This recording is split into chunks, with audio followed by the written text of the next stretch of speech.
Shalimar Jewelry inaugural offer. Flat 9% VA on gold ornaments, 12,500 off on purchase of 1 kg silver.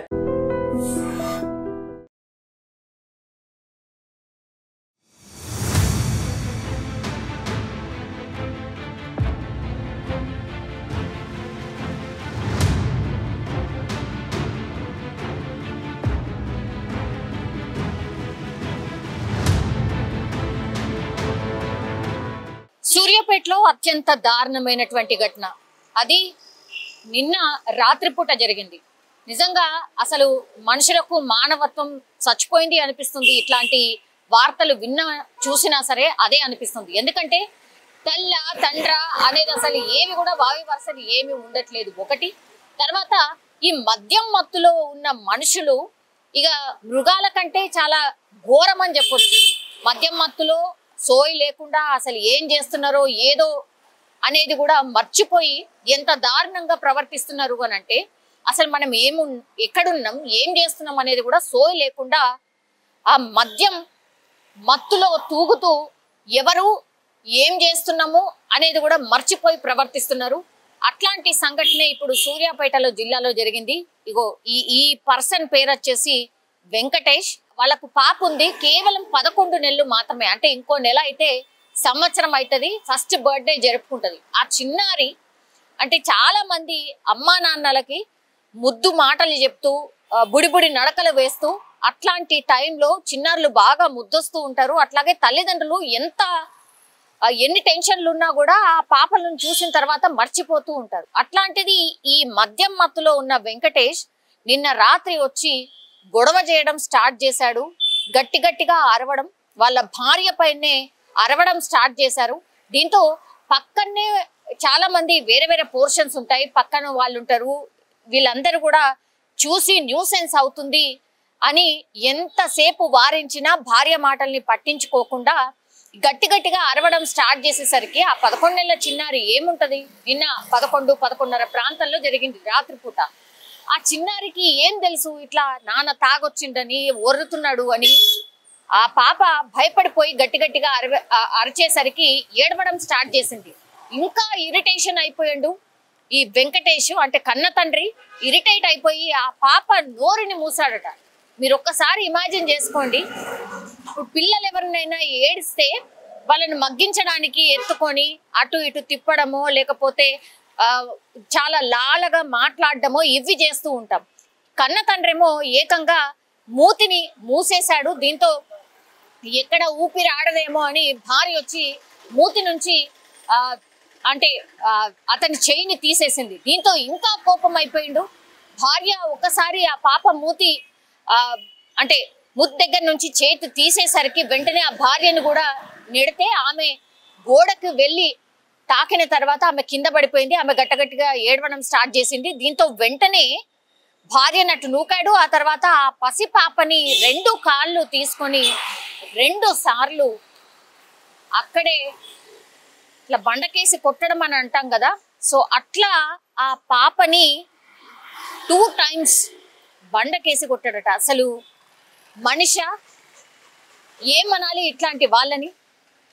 ఎవరు ఏంటి అనేది కూడా మర్చిపోయి కన్న కూతుర్ని, కేవలం 11 నెలల కూతుర్ని, పసికందుని అంత దారుణంగా బండకేసి కొట్టాడు అని అంటే ఇమాజిన్ కూడా చేసుకోలేము. ఆ పరిస్థితిలో పాపం వాళ్ళ భార్య, అట్లాగే ఈ వెంకటేష్ అనేవాడి పరిస్థితి, మానసిక పరిస్థితి ఏంది అనేది కూడా మనకు అర్థం కాని సిచ్యువేషన్. అంటే మధ్యలో ఉన్న తర్వాత ఏం చేస్తున్నాం ఏంది అనేది కూడా సోయి లేకుండా మర్చిపోయి ప్రవర్తన చేసినట్టుగా మనకిడ కనిపిస్తోంది. కానీ దాన్ని అట్లా ఎట్లా కొట్టి పారేస్తాం? మద్యం మత్తులో ఉంటే నువ్వు ఎవరు ఏంటి, నీ కన్న కూతురా కాదా, ఇవన్నీ కూడా మర్చిపోతారా? మరి ఇదంతా చేసిన తర్వాత అమ్మో అని భయం వేసి పారిపోయింది. ఇప్పుడు లేడు వెంకటేష్. ఈ పసికందు వాళ్ళ నాన్న ఇప్పుడు జాడలేదు. ఇప్పుడు పోలీసులు అతని కోసం వెతుకుతున్నారు. మరి అదెట్లా గుర్తుంది, ఆర్ అదెట్లా సోయికొచ్చింది? అంటే నా పాపని నేను చంపేసిన, బండకేసి కొట్టినా ఇంకా నన్ను పోలీసులు వదిలిపెట్టరు అని మరి మద్యం మత్తులో అదెట్లా గుర్తుంది? అదేమో గుర్తుంటది, పారిపోవాలి, ఎస్కేప్ కావాలి అనేది మాత్రం మద్యం మత్తులో గుర్తుంటది. కానీ పసిపిల్లను చంపింది మాత్రం గుర్తుండదా? సోయి ఉండదా? ఆ టైంలో ఏం గుర్తురాదా? మరి ఇలాంటి క్వశ్చన్లే అడగాల్సి వస్తుంది. ఇప్పుడు పాపం ఆ తల్లి రోదన ఇక ఎవరికి అర్థం కాదు. ఎందుకంటే అదంతా కూడా ఆ తల్లి అనుభవించింది, చూసింది. జస్ట్ ఆ పాప ఏడ్చినందుకు ఇరిటేట్ అయిపోయి బండకేసి కొట్టి లాస్ట్కి వస్తే తండ్రే ఒక 11 నెలల చిన్నారి ప్రాణం తీసిండు అని అంటే ఎంత ఘోరమో మనం అర్థం చేసుకోవచ్చు. ఈ మధ్య కాలంలో ఇట్లాంటి ఇన్సిడెంట్స్ భయంకరంగా పెరిగిపోతున్నాయి. అసలు మనుషులు ఏమైపోతున్నారో, మానవత్వం ఏమైతుందో కూడా అర్థం కాని పరిస్థితిలో మనం ఉన్నాం. కానీ ఆ చిన్నారిని చూసినప్పుడల్లా మీరు చూడండి ఎంత ముద్దుగా ఉంది. ఆ చిన్నారిని చూస్తే అసలు ఎట్లా అనిపించింది, ఏంటి, ఏం చేస్తుంది తల్లి? పాపం బండకేసి కొట్టిన తర్వాత ఆమెకు కూడా కొద్దిసేపు ఏం అర్థం కాలే. వెంటనే వచ్చి లేపే ప్రయత్నం చేస్తే అప్పటికే వేలాడిపోయింది. అసలు ఏమి ఉలుకు పలుకు కూడా లేదు అని రోధిస్తోంది. సో ఆ తల్లి బాధన వేదన మనమైతే తీర్చలేం. కానీ ఈ తండ్రి అని చెప్పేటోళ్ళు ఎవరైతే, ఈ వెంకటేష్ అనే పర్సన్ ఎవరైతే ఉన్నారో మామూలుగా పనిష్ చేయొద్దు ఇతన్ని అని మాత్రం స్థానికులైనా ఎవరైనా మనమైనా సరే మాట్లాడిన పరిస్థితి అయితే కనిపిస్తుంది.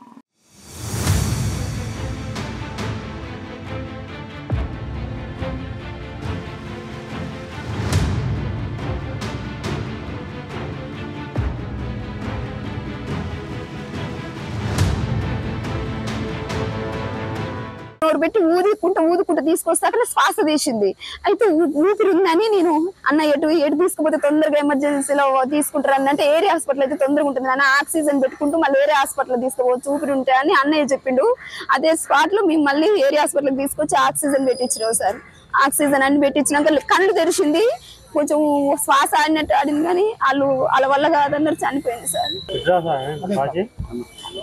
నా పేరు నాగమణి, మా పాప పేరు భవిజ్ఞ. మా పాపకు 11 నెలలే. మా ఆయన పేరు వెంకటేష్. రాత్రి తాగొచ్చి నన్ను కొడుతుంటే మా బాబు లేచి ఏడ్చింది. ఏడుస్తుందని పక్కన వాళ్ళు వింటారని నోరు మూసి నేను చెయ్యి తీసేసిన నన్ను నెట్టేసింది. నేను గోడకు పోయి తగిలినా. నేను లేచి వచ్చేసరికి కాళ్ళు పట్టుకొని నేలకేసి బీకిండు, 2 మాటలు బీకిండు. ఇంకంతే, ఇంకా పలకలేదు, ఎత్తుకున్నా అలవడిపోయింది.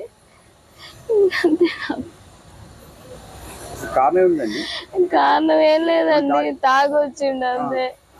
తాగొచ్చి అది ఇది అంటుంటే వాళ్ళకు ఫోన్ చేస్తే వచ్చింది, ఆమె గారిచింది, ఇటు తాగొద్ది ఎట్టా అది ఇదని. అర్థం నేనేమన్నా అక్క పడుకుంటా అన్నాడు. ఆమె ఇంటికి పోయింది. ఆమె పోగానే ఇంక గొడవ వేసుకొని కొరికితే నేను ఏడుతుంటే బుజ్జిలేసి ఏడుతుంది. పక్కన వాళ్ళు ఇంట్లో నోరు మూస్తే నేను తీసేసిన చేతులు అంతే. ఇంకా పాప ఏడుతుందని ఆ పిల్లని కొట్టి చంపిండు.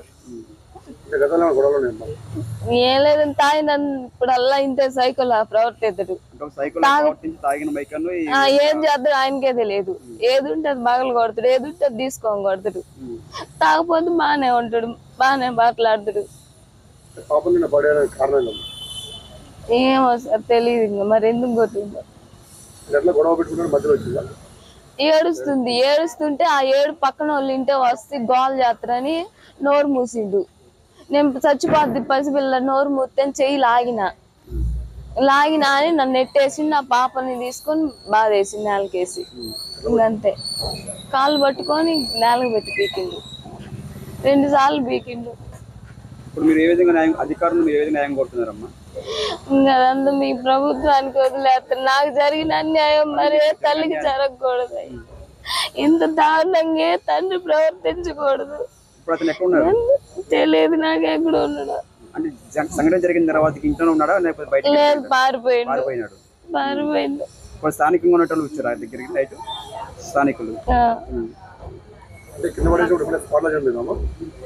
ఎండలేసి మాటలో 2 పీగులుగా చచ్చిపోయింది. ఇంక పలకలేదు, ఊలకలేదు. ఇంకెన్ని నేను కొట్టిండి వెళ్ళిపోయిండు. రాత్రి 10:30 అయింది. నిజంగా ప్రస్తుతం ఉన్నటువంటి సమాజం దేనికి ప్రయారిటీ ఇస్తుంది? ఆర్థిక సంబంధాల చుట్టూ మాత్రమే తిరుగుతుంది. మళ్ళీ ఎన్నికలంగానే చాలా విరక్తి కలుగుతుంది. మంచి అనిపిస్తుంది కదా, లేడీస్ కూడా ఛాలెంజింగ్ జాబ్స్ చేసినప్పుడు చాలా బాగుంటది. ట్రాఫిక్ అసిస్టెంట్స్ గా నియమించిన ట్రాన్స్జెండర్స్ అందరితో సాల్యూట్ చేయించుకుంటున్నారు. ఫుడ్ డెలివరీ ఇవ్వటానికి వెళ్ళినటువంటి డెలివరీ బాయ్ అనిల్ పై కళ్ళ ముందు పిల్లల్ని కొట్టి